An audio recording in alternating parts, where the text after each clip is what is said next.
Representative Lesch, you want to get at least partway through your bill, maybe have your testifier testify, and then we can take it up again tomorrow, or will that, because we got session at 12:15. No, I understand that, Mr. Chair. Thank you. My primary concern is making sure that I can persuade Chair Scott to hear this in civil law before the end of the week. So whatever it takes to make that happen, I'm, you're to your discretion, Mr. Chair. Okay, Chair will move your bill, House File 2741, to be referred to civil law. Go ahead. Thank you, Mr. Chair. I did have a lot prepared, but in light of the short timeline, I'm going to ask that we hear from two individuals. Number one is Caroline Palmer with Minnesota Coalition Against Sexual Assault, and the second is Elle Williams, who is here to testify as citizen.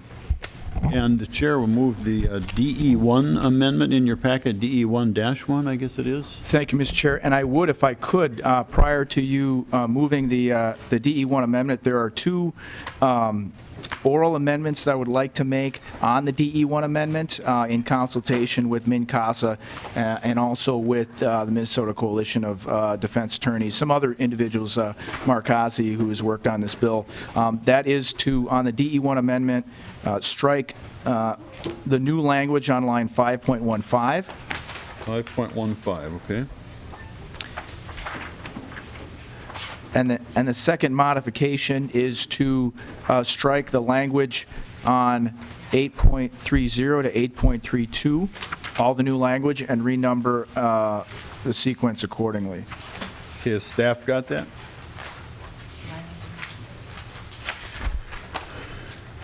Okay, with those two changes incorporated into the DE1-1 amendment, all in favor say aye.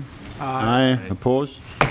Okay, Representative Lesch. Thank you, Mr. Chair. I would just note that this bill was worked on for a long time, since last June. It actually started when the Court of Appeals in State v. Turner struck down the Minnesota's criminal defamation statute. Representative Hillstrom had worked on that as well. But there was a wide group of stakeholders in 4 different meetings over the course of 6 months. They put a lot of work and effort into that, and one of them was Minnesota Coalition Against Sexual Assault, and Ms. Palmer is here to testify. Okay, if you want to give your name and title and begin, ma'am. Thank you, Mr. Chair, members of the committee. My name is Caroline Palmer, and I'm the Legal Affairs Manager at the Minnesota Coalition Against Sexual Assault. I wish to thank Representative Lesch for all of his efforts to bring this legislation for you today, and I would like to speak briefly as to its need. MnCASA represents over 60 sexual assault victim advocacy programs statewide. Many of the advocates working in these programs have assisted victims who have been subjected to online harassment, stalking, and abuse, including the non-consensual dissemination of private images. This violation can have serious repercussions for a victim's safety and well-being. As is often the case with sexual violence, we do hear victim-blaming comments, especially in the context of intimate partner relationships. What did that person expect, people may ask, when they shared that private image with someone else? Well, rightfully, they expected privacy, because if they were in a relationship with someone, they believed that they could trust them. But there's also situations in which there's not a personal relationship in which this situation can occur.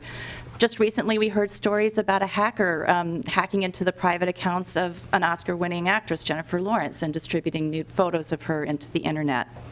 And I also want to talk about some of the images we've seen online of actually filmed sexual assault, where a victim is incapacitated and is not able to give consent, and the sexual assault is filmed and distributed. We have been discussing this information in our Public Policy Committee. We have a number of prosecutors who are involved in our conversations. We really appreciate that there are both civil and criminal approaches within this bill. And we also included there are changes. We also appreciate there are changes to harassment restraining orders, stalking, and qualified domestic violence related offenses too. I just want to acknowledge a couple of key points about this bill. We acknowledge that there are many important debates about whether or not specific intent is required in this bill in order to meet free speech protections under the First Amendment. We, like others, always want to ensure that First Amendment rights are respected, but when a person intentionally and without consent disseminates a private image of a person that is sexual in nature, it is important that the law offers either a criminal penalty or a civil penalty to the victim. The bill includes aggravating factors that are especially concerning, such as when a person disseminates a sexually explicit image for profit or does so in order to create a harmful situation for a victim. I also want to note that this bill does provide some exceptions so that the proposed law does not extend to protected speech. Very important balance being achieved in this bill. There really is a critical point where free speech and privacy rights meet. We must find a balance and recognize the responsibility that a person has when they control a private image of another person. Privacy is a fundamental right in our country, and we believe that it's really important that victims have an opportunity to assert those privacy rights. Representative Lesch and the many stakeholders who've worked on this bill are keenly aware of this critical point of balance between privacy and free speech, and I believe have worked diligently to achieve the balance in this legislation. I'm happy to answer any questions for the committee, and thank you for your attention. Thank you, Mr. Chair. No questions? Go ahead. If I may, are there any questions for Ms. Palmer? I have with me Elle Williams, who's here, and she can introduce herself if that's all right, Mr. Chair. Welcome, ma'am, to your name. Hi, I'm Elle Williams. Hello, Mr. Chair Cornish, members of the committee, everyone. I'm Elle Williams, 21 years old, and I'm from Prior Lake, Minnesota. I have to be honest, I was scared to do this. I still am scared. I'm scared I'll talk too much or not enough. I'm scared I won't provide enough detail in depth or too much. I'm frightened if I don't speak to you all and say the exact words you need to hear, the bill won't pass. And my nightmare will continue to exist unprotected by law. I'm afraid I'll confide in you all here today and only be heard rather than understood. But the truth is, my testimony will never allow you to fully understand the horror I'm feeling. At this point, my only hope is that my testimony keeps any other future victim of this appalling crime from having to do what I'm doing right now. Standing in front of strangers, trying to convince those strangers that what happened to me is a crime, knowing some of you might not believe me. If Bill HF2741 passes, it will be the biggest relief and comfort knowing that I don't have to live with the unknown and that I'm protected by the law. At 19 years old, I was unknowingly filmed by my hidden webcam during my very first sexual encounter with my then 24-year-old boyfriend of a year and a half. I didn't find out about it much later, and upon my request, thought it was deleted. After finally escaping this abusive relationship this past fall, I thought I was finally free from him and his manipulation, control, and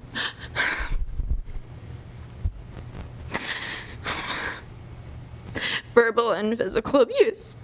But just less than 2 weeks ago, fueled by jealousy, he reappeared in my life in a manner I could not ignore. He texted me saying that he was glad he still had the sex tape of me and threatened to share it with everyone and destroy my life in the process, saying he had very little to lose at this point.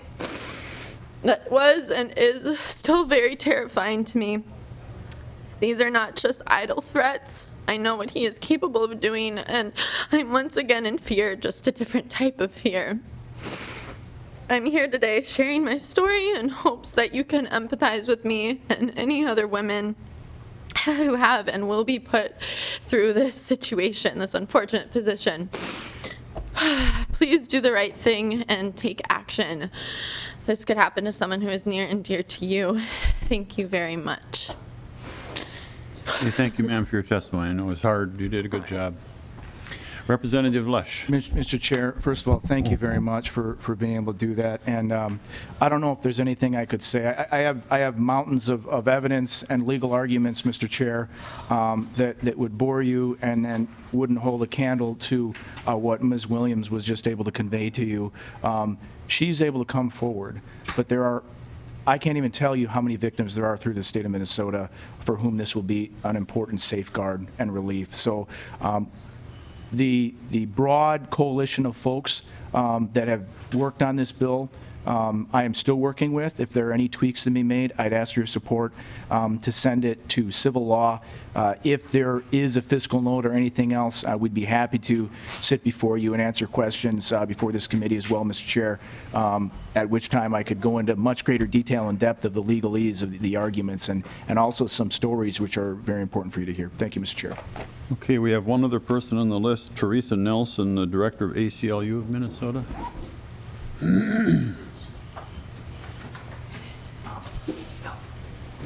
Hopefully we'll be done by 12:10 and vote and get out of here so we can make it to session.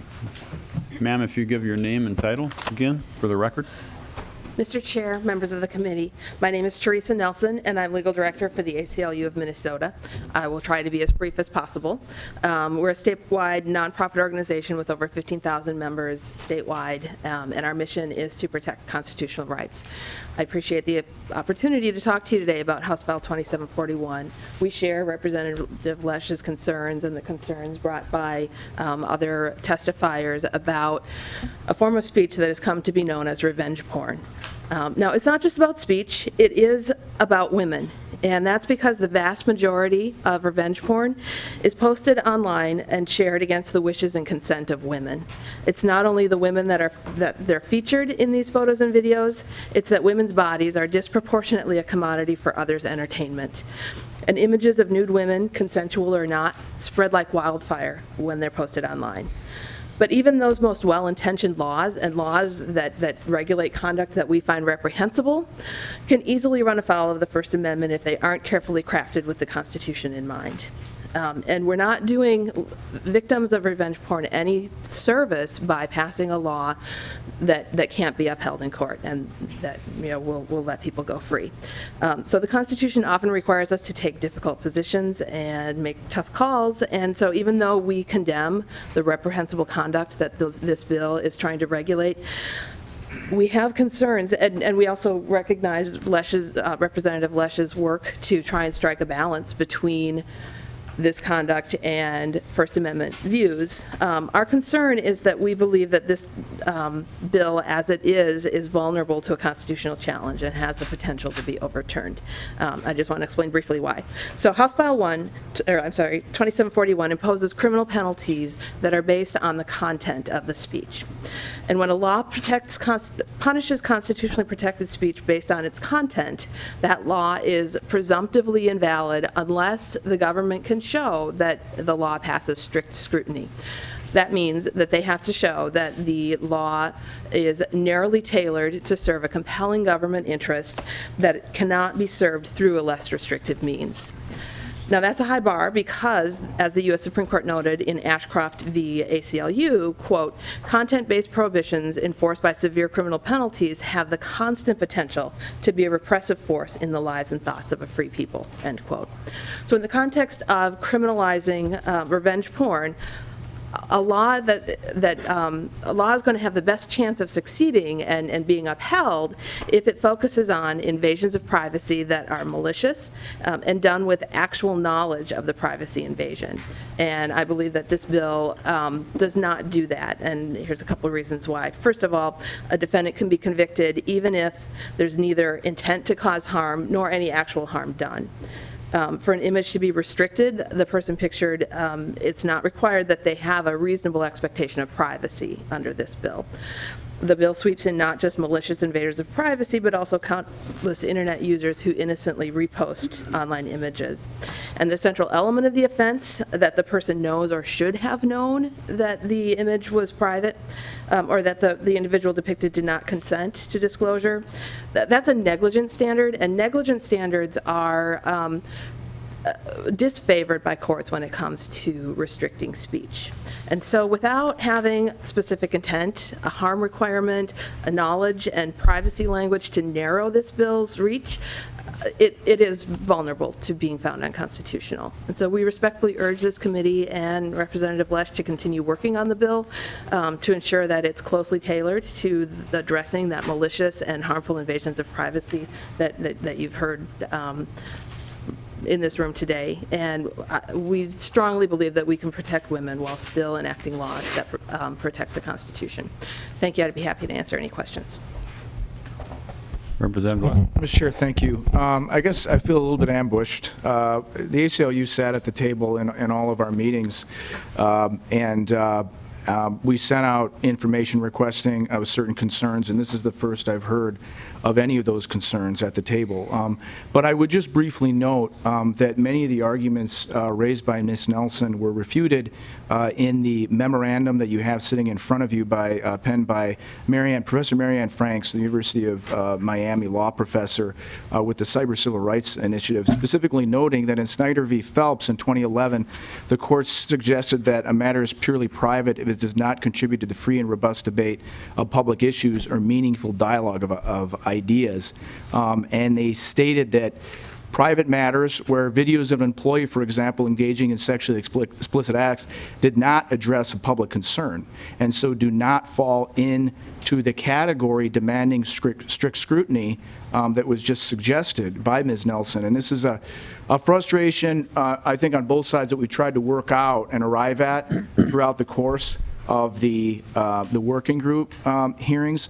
But I would just note, please do read that memorandum that I think thoroughly addresses many of the concerns that were just raised. It addresses them better than I could ever address them. If there are any concerns that can be worked out, I'm more than happy to do that. But the suggestion by some folks suggesting that this is a free speech issue and that therefore we should mandate a specific intent requirement, it guts the bill. It means that a boy that posts a image online of his ex-girlfriend, you have to prove that they did so with a certain intent. Members, we don't require that with arson cases. Arson is a general intent crime. Okay, you do not have a free speech right to peer through someone's window, take a naked picture of them, and post it. That is not free speech that would be upheld under strict scrutiny. So with that, I would just ask your support. Any other loose ends we can work on tying up. Thank you, Mr. Chair. It's all right if I let you two argue this out in the next committee? It is, Mr. Chair. Thank you. All right. If there's no question and session looming, the chair will renew his motion for House File 2741 as amended to go to the civil law. All those in favor say aye. Aye. Opposed? Thank you, and thank you, ma'am, for your testimony.